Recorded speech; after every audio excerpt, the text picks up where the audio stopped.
Right now, as you sit there listening to my voice, your brain is actively deleting, well, basically 99.99% of the physical reality around you. It sounds like science fiction, but it is entirely true. Right, and that tiny microscopic fraction it is actually letting you perceive. It's entirely based on instructions you gave it, 3 months ago. Welcome to the deep dive. We are so glad you're here with us. Whether you are prepping for a major meeting, trying to catch up on the latest research, or you just, love collecting those genuine aha moments, today's exploration is designed to shortcut your path to being well-informed. That's right. We are looking at 4 seemingly disconnected concepts that all point to one massive revelation, and that is how to take back control from the hidden, unseen systems that dictate our lives. Yeah, that is the core mission today. We are looking at a massive global health crisis involving microscopic superbugs, the ancient spiritual lineage of a modern medical innovator, the literal biological timelines of what happens when you stop eating, and finally, those neurological filters in your brain that are literally shaping the physical world you interact with. Okay, let's unpack this. Yeah. Because before we could even begin to optimize our own internal biology, we have to start with the external biological threats facing us as a species. Which are significant, to say the least. Exactly. Hmm. I'm looking at the data from the Global Burden of Disease study, which tracked antimicrobial resistance, or AMR, from 1990 all the way to 2021. And the sheer scale is it's staggering. Your numbers are really sobering. Yeah. In 2021 alone, there were 4.71 million deaths associated with bacterial AMR, and 1.14 million deaths directly attributable to it. But I need you to help me make sense of this, Great. because there's a glaring contradiction in the numbers here. Oh, yeah. Let's hear it. So between 1990 and 2021, deaths from AMR in kids under 5 plummeted by over 50%. Which is a massive victory for global health. Right. Mostly driven by, vaccines and better sanitation. Yeah. But over that exact same period, for adults over 70, AMR mortality surged by over 80%. Well, yeah, the divergence is wild. I just don't understand the mechanism there. Like, why are we saving the toddlers but losing the grandparents at such an alarming rate? Well, if we connect this to the bigger picture, it really comes down to a perfect storm of shifting demographics and underlying biology. First, we just have a rapidly aging global population. Okay, that makes sense. And with age comes a biological process called immunosenescence, which is basically the natural, inevitable weakening of the immune system's response over time. Second, we are dealing with a massive global rise in comorbidities. Like, what kind of comorbidity? Things like type 2 diabetes and chronic kidney disease, they are just rampant in that older demographic, and those conditions compromise blood flow and cellular immunity, which makes those patients, far more vulnerable to severe systemic infections. So the older population is physically more vulnerable. But what about the bacteria themselves? Because the data highlights a terrifying surge in what the WHO calls critical priority superbugs. Right, the bugs themselves are changing. The one that jumped out at me is carbapenem-resistant gram-negative bacteria. I mean, that is a mouthful. What does that actually mean on a biological level? I know, it's a long name. But to understand why this is so dangerous, think of these bacteria as like an invading army that has suddenly evolved to wear titanium armor. Titanium armor, okay? Yeah, gram-negative bacteria possess a really complex double cell wall. That outer membrane acts as a formidable physical barrier that prevents most antibiotics from even entering the cell in the first place. Wow, so the drugs just bounce off. Pretty much. But it gets worse, because these specific bacteria have also developed the ability to produce enzymes called carbapenemases. Wait, enzymes that do what exactly? They act like molecular scissors.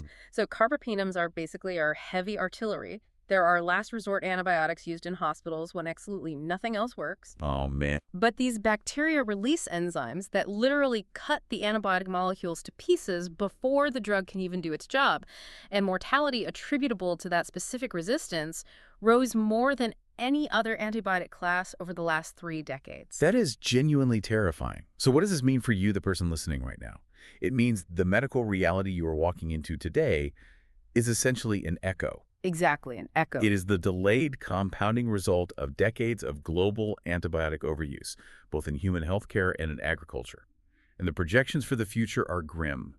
By 2050, forecasts point to 1.91 million deaths directly attributable to AMR every single year. But, the trajectory isn't locked. A model focusing on what they call a better care scenario, which means improving healthcare quality and strictly managing access to appropriate antimicrobials, that could avert 92 million cumulative deaths across all ages between 2025 and 2050. That is a huge number. It is.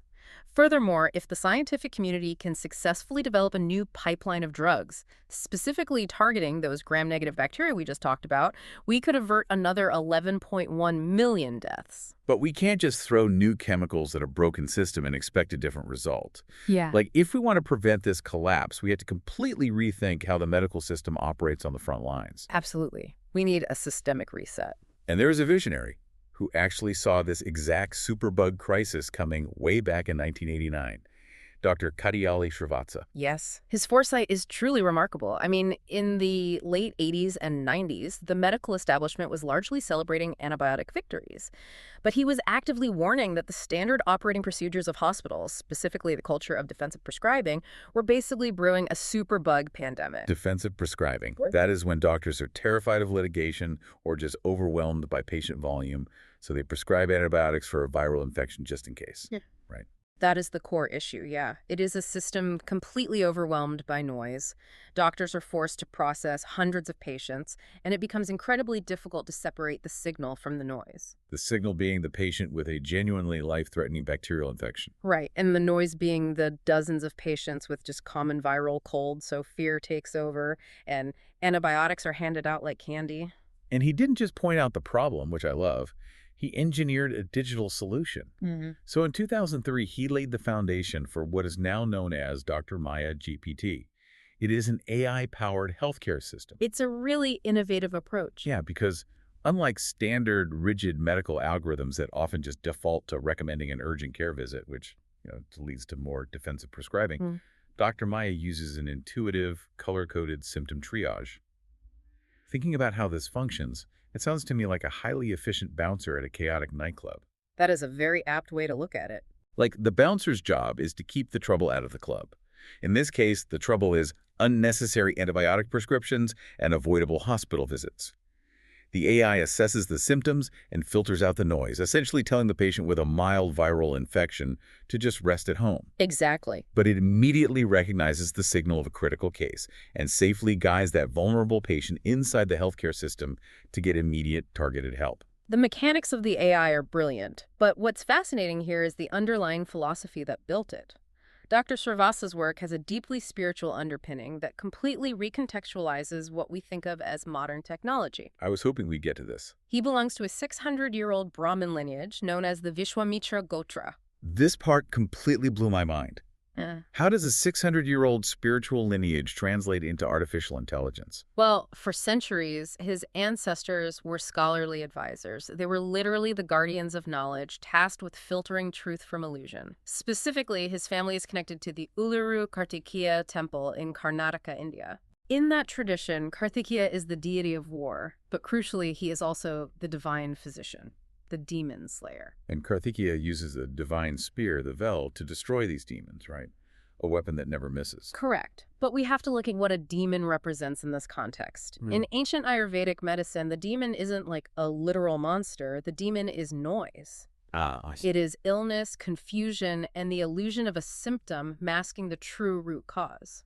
So Dr. Srivatsa's mission is fighting the modern demons of superbugs and systemic healthcare collapse. And his modern Vel, his precise weapon, is this color-coded AI diagnostic tool. That is incredible. It targets the exact severity of an illness without overwhelming the system with noise. It is just a stunning technological fulfillment of an ancient dharma to protect humanity from systemic poisons. It really is the ultimate merger of ancient spiritual philosophy and cutting-edge code. And the core principle here is so universal. Like, Dr. Maya prevents the global healthcare system from breaking down by stopping the constant unnecessary intake of patients. It filters the noise. Which makes me wonder, what if we apply that exact same principle to our own physical bodies? Because we are constantly overwhelming our internal biology with constant intake. We do it every single day. And that brings us to the biological timeline of fasting, specifically the OMAD protocol, 1 meal a day. Yeah, when I try to visualize what eating 3 meals a day plus snacks does to our internal systems, the best way I can picture it is a massive industrial warehouse. The warehouse analogy is perfect for Right. this. Imagine your body is that warehouse, and the delivery trucks just never ever stop pulling up to the loading dock. The warehouse manager is frantic, boxes are piling up in the aisles, the exits are blocked. Complete chaos. And there is a cleaning crew standing outside, but they can never actually get inside to do their jobs because the doors are always open to new deliveries. Fasting is just making the radical decision to lock the warehouse doors so the cleaning crew can finally get to work. And the physiological cascade that happens when you lock those doors is a masterpiece of evolutionary engineering. Let's actually walk you through the timeline. Let's do it. So when you finish your last meal, for the first 0 to 4 hours, your body is flooded with energy. Your pancreas releases insulin to handle the influx of glucose. And you really have to understand insulin as a one-way biological valve. Like, as long as insulin levels are high, energy can only flow into your cells. Your fat cells are locked tight, like bank vaults. Right. It is physically impossible to burn stored body fat during these first few hours. Which is exactly why constant snacking prevents weight loss, completely regardless of calories.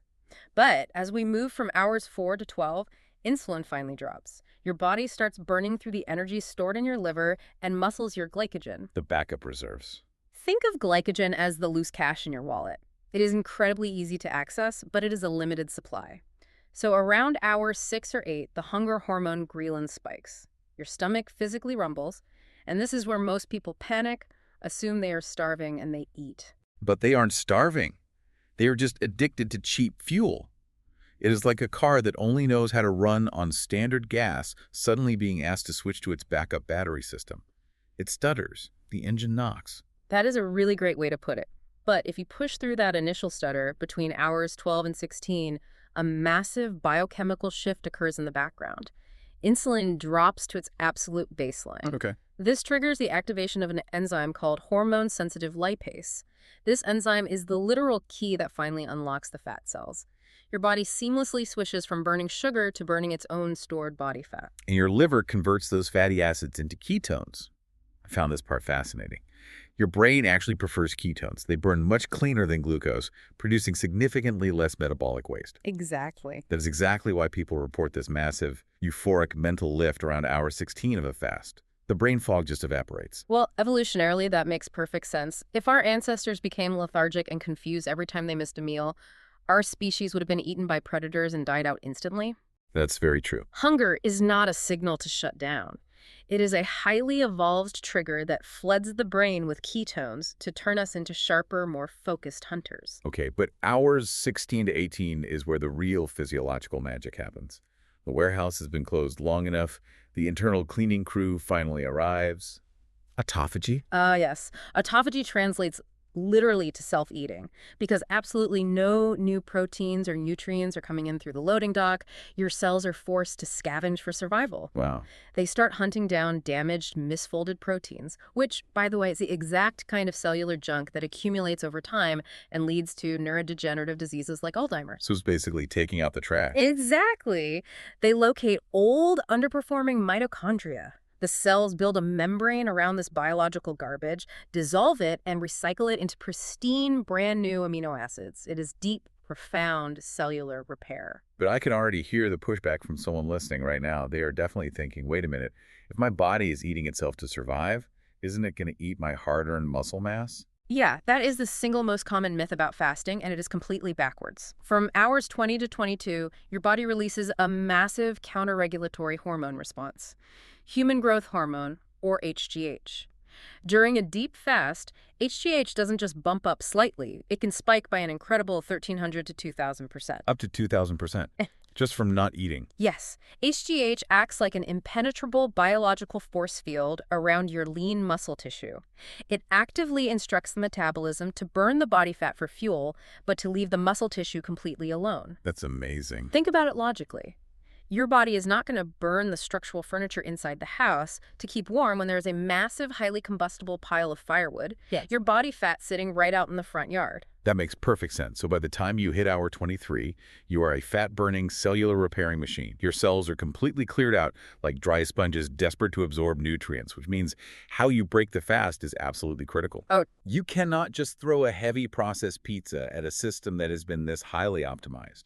You need high-quality protein, to rebuild the cellular structures that autophagy just broke down. You need healthy fats to keep that metabolic machinery running smoothly, and high-volume greens to restock the micronutrients. Fasting optimizes the physical system by strictly controlling the inputs. It forces the body to switch from cheap fuel glucose to premium fuel ketones. But there is another system running your life, and right now it is likely operating on terrible, low-grade fuel, and it desperately needs to be reprogrammed. Here is where it gets really interesting. We are moving from the biological control room of the gut to the neurological control room of the mind. We're talking about your brain's reality filter. Specifically, a tiny bundle of neurons located at the base of your brainstem called the reticular activating system, or RAS. The RES is basically the ultimate gatekeeper of human consciousness. Every single second of your life, your brain is bombarded with approximately 11 million bits of sensory information from the environment. 11 million. Sights, sounds, temperatures, microexpressions on people's faces. But your conscious mind, the part of you that is aware right now, can only process about 50 bits of that data per second. 11 million bits down to 50. That means your brain is actively, aggressively deleting 99.99% of physical reality before you even know it exists. Exactly. And it does not filter this information randomly. It filters the world based entirely on the specific instructions you have given it. Which is wild. This mechanism bridges a massive, fascinating gap between ancient mysticism and hard, modern science. For decades, you had mystics like Neville Goddard teaching that your internal imagination literally creates your external reality. Right. And now you have modern neuroscientists like Joe Dispenza explain the exact same phenomenon using the clinical language of neuroplasticity and quantum fields. Because the RAS will delete any opportunity, any resource, or any solution that doesn't match your dominant internal state. But there is a major catch here, and this is what echo theory is all about. The delay. Right, the RAS does not update instantly. You can't just think a positive thought and see the world change 5 minutes later. There's a built-in biological delay. A very significant delay. The neuroscientific data suggests it takes approximately 60 to 90 days of consistent, repetitive internal programming before the neural pathways of the RAS fully update their filtering mechanism. Wow. Which means a staggering truth. The physical reality you are standing in today, the state of your bank account, the quality of your relationships, the career opportunities in front of you, is not responding to the person you are today. It is a delayed echo of the thoughts, feelings, and assumptions you were habitually practicing 3 months ago. I know someone is listening to this and their natural skepticism is just flaring up.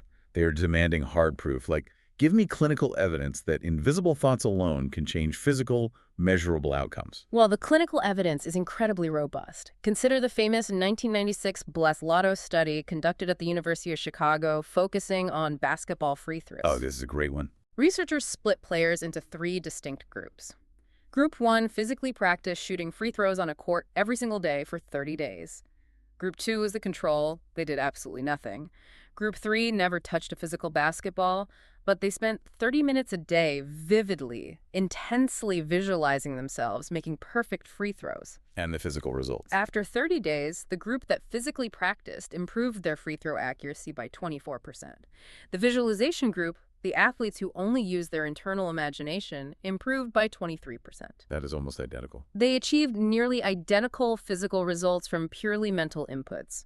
By visualizing the act with intense emotional reality, they programmed their RAS to subconsciously recognize and execute the exact micro-adjustments in muscle tension needed for accuracy. And this extends far beyond sports psychology. I mean, look at the entire field of medicine and the placebo effect. Placebos are arguably the ultimate, undeniable proof of echo theory.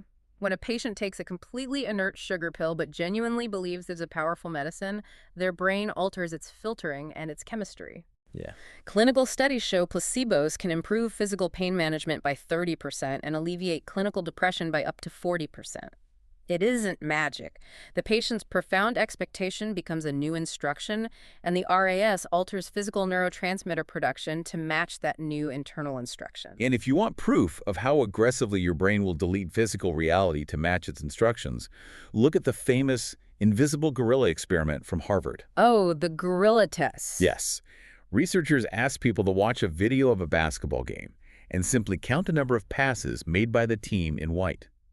Right in the middle of the video, A person in a full gorilla suit walks directly into the center of the game, turns to the camera, beats their chest, and slowly walks off screen. And consistently, 50% of the participants completely miss the gorilla. Half of them. They will argue with the researchers and swear it wasn't there until they are shown the replay.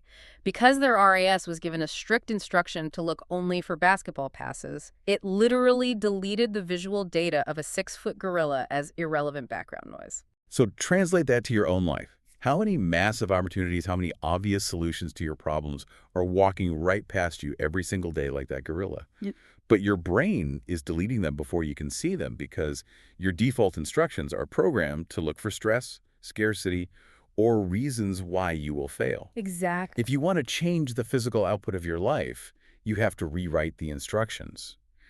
And researchers have actually broken this down into 4 actionable phases you can start today. Right. So phase 1 is to ruthlessly audit your default thoughts. Not the positive affirmations you want to think, but the actual background programs that run when you were exhausted or stressed. Do you inherently believe that making money requires suffering? Do you subconsciously expect people to betray you? You have to identify those baseline instructions first. Phase 2 is you have to delete the old programs. And you can't just forcefully suppress them. You have to actively interrupt the pattern.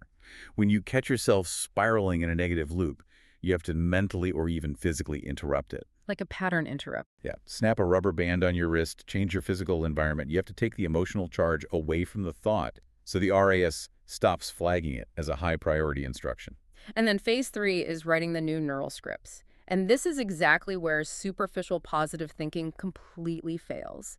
The RAS does not respond to vague, emotionless wishes. No, it doesn't. To build a new neural pathway, it requires 3 specific elements: extreme specificity, genuine emotion, meaning you have to feel the gratitude or excitement of the outcome before it happens, and repetition. You have to sustain this new signal every day across that entire 60 to 90-day window. And finally, phase 4, inspired action. You don't just sit on a couch and wait for $1 million to fall through the ceiling. Unfortunately not. Once your RAS is successfully reprogrammed, it will start highlighting the doors and opportunities that were previously invisible to you. Yeah. But you still have to possess the courage to walk through them. If you don't like what is playing on the television of your reality, stop tapping the broken screen and fix the internal signal. That synthesis brings everything we've explored today into perfect focus. I mean, whether we are talking about combating a global superbug crisis by merging ancient Ayurvedic wisdom with modern AI triage, or triggering profound cellular repair by locking the warehouse doors on our digestion, or physically rewriting the world around us by hacking our neurological filters, the core mechanism remains identical. You are not a helpless victim of the system. Whether it is a macro healthcare system, a biological digestive system, or a neurological operating system, you always have the power to step into the control room and change the inputs. And to leave you with one final provocative thought to mull over today as you go back to your life: if the physical reality you are standing in today is just an echo of the subconscious instructions you wrote 90 days ago, what exactly are your default thoughts whispering into the control room right now to create your life 3 months from today? Wow. Let that sink in. Thank you for taking the deep dive with us today. We'll see you next time.